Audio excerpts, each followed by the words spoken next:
Selamat pagi, siang, sore, dan malam. Terima kasih atas dukungannya yang telah memberikan subscribe, like, dan komen di channel Nur Zaman, mengikuti tapak yang setapak. Melanjutkan pembahasan sebelumnya, siapakah Ratu Adil dan Satrio Paningit itu? Banyak orang menunggu kemunculannya. Apakah yang dicari oleh Satrio Paningit dan bagaimana Satrio Paningit menemukannya? Tonton terus, jangan lupa like, subscribe, tekan tombol notifikasi dan komentarnya. Mari kita ikuti pembahasannya. Kita ngelanjutin pembahasannya kemarin yang sempat berhenti karena waktu juga terlalu lama ya. Jadi kita bahas sekarang dari tentang Ratu Adil. Ratu Adil. Nah, bahasannya kemarin kan kita berhenti di Ratu Adil ya. Ya. Nah, sebetulnya kan antara Satrio Piningit dan Ratu Adil itu ada hubungan. Hubungannya begini. Pada saat dia belum menjadi seorang pemimpin, nah itu masih dia sebut Satrio Piningit. Satrio, dia mencari. Nah, pada saat dia jadi pemimpin, nah itu berubah namanya jadi Ratu Adil. Gitu. Bukan Satrio Piningit lagi. Itu posisinya yang saya luruskan ya, yang kemarin itu.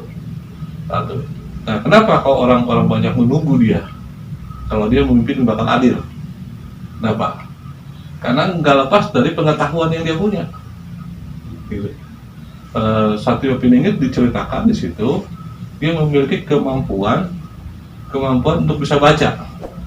Jadi dia tahu bakal kejadian ke depan seperti apa. Dia tahu riwayat orang seperti apa sebelumnya.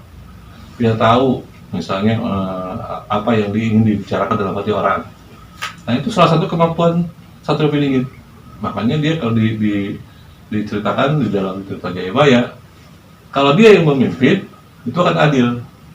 Ya. Kalau dia yang memimpin, ya, yang disebut dengan Ratu Adil.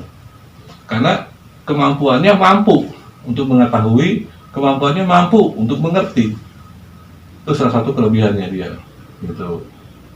Jadi kan kalau dia berhasil jadi seorang pemimpin, dia bergerak Ratu Adil, dia mampu menempatkan. Gitu. Jadi seperti kayak saya cerita kemarin kan, kalau orang itu butuhnya 2 porsi, dia akan kasih 2 porsi. Kalau mau 2 porsi piring. Kalau orang itu butuhnya 1 porsi, dia kasih 1 porsi. sesuai dengan kebutuhan. Ya, karena dia mampu membaca bahwa orang ini butuhnya apa. Gitu. Atau misalnya di sekitar dia, dalam lingkungan dia misalnya banyak yang mengusulkan membuat jembatan. Gitu. Nah, dia lihat, dia dekat dengan alam. Nah, dia tahu bahwa sebetulnya daerah itu bukan jembatan yang dibutuhkan, tapi jalan. Dan dia bangun jalan. Itu. Jadi tidak tepat sasaran loh. Ya, itulah kelebihannya dia. Makanya banyak yang mengatakan kalau dia jadi pemimpin akan adil. Gitu. Tapi kan pengertian adilnya adalah adil pada saat itu ya. Bukan adil merata. Begitu. Nah, jadi bahasan kita sekarang kelanjutan dari yang kemarin tentang Satrio Piningit, apakah menjadi seorang Ratu Adil ataukah Ratu Adil sama dengan Satrio Piningit. Sebetulnya cuma posisi aja. Setelah dia jadi pemimpin, bergeraklah dia Ratu Adil. Gitu. Sebelum jadi pemimpin, dia masih Satrio Piningit. Gitu. Nah, banyak cerita yang mengatakan katanya begini, bahwa Satrio Piningit memiliki ilmu yang cukup banyak. Gitu. Sebetulnya dia sendiri nggak tahu bahwa ilmunya banyak. Dia nggak tahu. Yang dia tahu, dia jalan dan dia mengerti gitu. Itu aja sebenarnya. Gitu. Sebenarnya larinya ke menjadi manusia. Gitu. Yang telinganya dia mampu mendengar, dia dengar. Mampu dia dengar gitu. Ada perkataan orang dia dengar. Pikirannya dia berfungsi sebagai pikiran. Matanya dia berfungsi sebagai mata. Gitu. Sebetulnya seperti itu.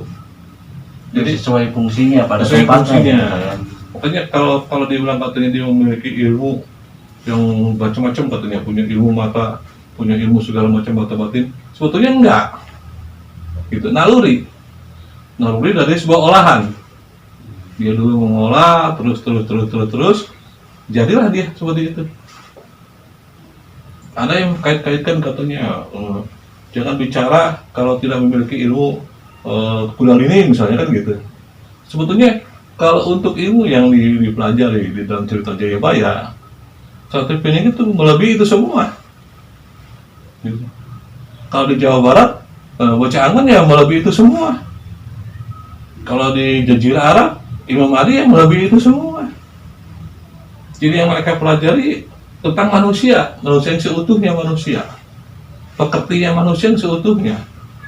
Gitu ya, fungsi telinga untuk mendengar dia pakai, fungsi mata untuk melihat dia pakai, fungsi mulut untuk berbicara dia pakai, gitu. Tidak disalahgunakan ya. Tidak disalahgunakan. Dan salah satu yang paling saya suka dari cerita Jayabaya adalah Satrio Piningit itu apabila dia bicara, dia tidak suka membohongi diri dia sendiri. Itu yang saya suka dari bacaannya Jayabaya, Prabu Jayabaya. Jadi salah satu kebiasaan Satrio Piningit, dia tidak suka membohongi dirinya sendiri. Itu yang saya suka dari bacaan itu. Dan figur manusia sekarang ini banyakkan rata-rata membohongi dirinya sendiri paling suka. Dia lebih memilih berbohong pada dirinya sendiri ketimbang berbohong pada orang lain. Nah, di dalam bacaan yang saya pernah baca, ciri khas Satrio Piningit itu dia suka sekali kalau untuk tidak berbohong pada dirinya sendiri, tidak membohongi dirinya sendiri. Itu yang saya suka dari bacaannya Jayabaya. Sama dengan yang saya pernah baca juga bacaannya Prabu Siliwangi. Gitu. Ada yang saya suka dari Bocah Angon dari bacaannya Prabu Siliwangi itu. Dia tidak memberitahukan bahwa dia bisa, walaupun dia bisa. Nah itu, dia lebih suka dengan ketawa, walaupun sebetulnya dia bisa. Gitu. Tapi dia tidak mengatakan bahwa saya tidak bisa, enggak begitu. Dia hanya ketawa. Nah sama dengan Satrio Piningit. Dia tidak suka pada berbohong pada dirinya sendiri. Gitu. Atau di dalam cerita kan katanya Imam Mahdi adalah seorang tokoh yang tidak menyukai kemunafikan, sama seperti itu. Dia lebih suka fair, lebih suka terbuka, lebih suka jujur. Yang disebut dengan alamin dan jujur. Begitu. Sebetulnya begitu kalau ceritanya. Jadi kalau kita bicara tentang ilmunya Satrio Piningit, itu memiliki ilmu-ilmu yang sebetulnya hanya untuk menjadi seorang manusia seutuhnya. Jadi dibilang katanya memiliki ilmu mata batin, bukan memiliki ilmu mata batin, emang matanya seperti mata manusia. Jadi kalau kemampuan dia ingin melihat, dia lihat. Kalau dia tidak ingin lihat, dia tidak ingin lihat. Gitu. Nah, kalau ceritanya lagi, kok bisa dia menjadi seorang pemimpin? Gitu. Jadi sama dengan Bocah Angon. Kok dia bisa jadi seorang pemimpin? Setelah menemukan titik yang disebut diceritakan tentunya, setelah dia menemukan jati diri dia tahu apa yang harus dikerjakan. Jadi kan semuanya pada titik. Jadi kalau kita lihat lebih jauh tentang pengetahuannya Satrio Piningit, tentang kemampuannya Satrio Piningit, gitu, kita bisa ambil kesimpulan, Satrio Piningit sebetulnya tidak memiliki alat, tidak memiliki senjata, gitu. Dia cuma punya satu yang menciptakannya, gitu. Cuma memang proses untuk mengarah ke satunya, memang dia perlu berjuang cukup lumayan. Untuk ke situ aja, gitu.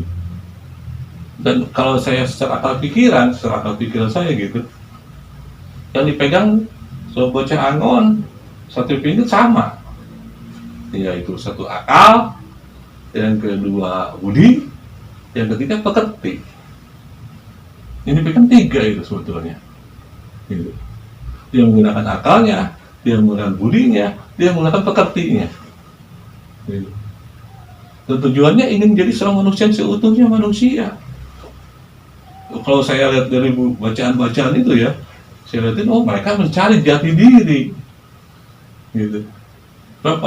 Siapa yang mau menemukan jati dirinya, maka dia akan menemukan Tuhannya, kan gitu.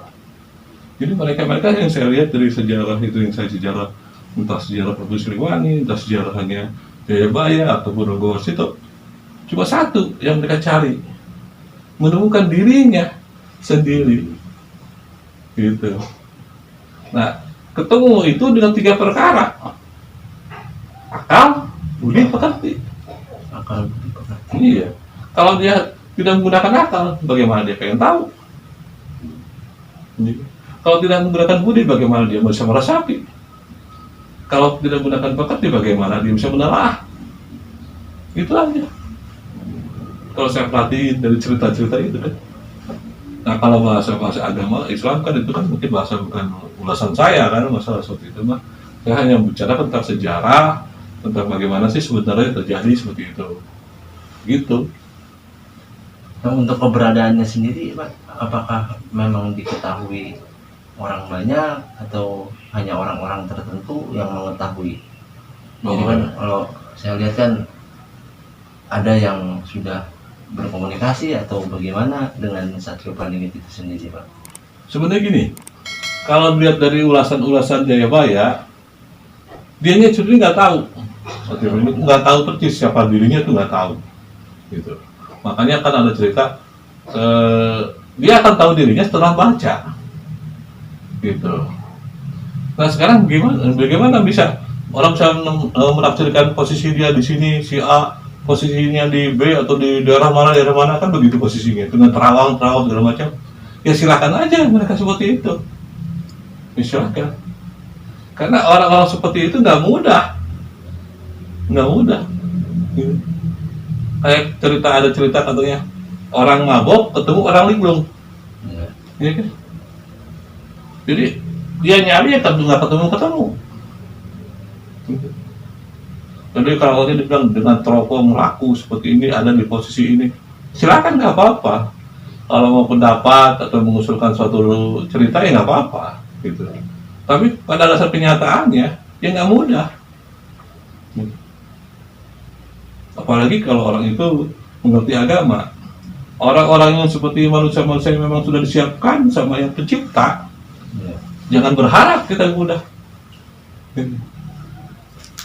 Makanya kan lihat ya, banyak kayak cerita-cerita zaman dulu kan wali begini. Ketahuan, tahu setelah meninggal ketahuan itu wali. Ini kan ada tampang kayak wali begini. Pas meninggal dia susah meninggalnya. Nah itu kan nggak ketahuan. Nah, seperti itu. Apalagi orang-orang yang emang kalau menurut cerita emang itu disiapkan. Jadi orang boleh sekarang katanya pakai laku si A ada di sini. Satrio Paningit ada di sini posisinya begini dengan gaya seperti ini, silakan, nggak apa-apa. Katanya hasil olah batin, ya silakan, nggak apa-apa. Pencarian silakan. Tapi kalau menurut pemikiran saya, menurut hemat saya, tidak mudah.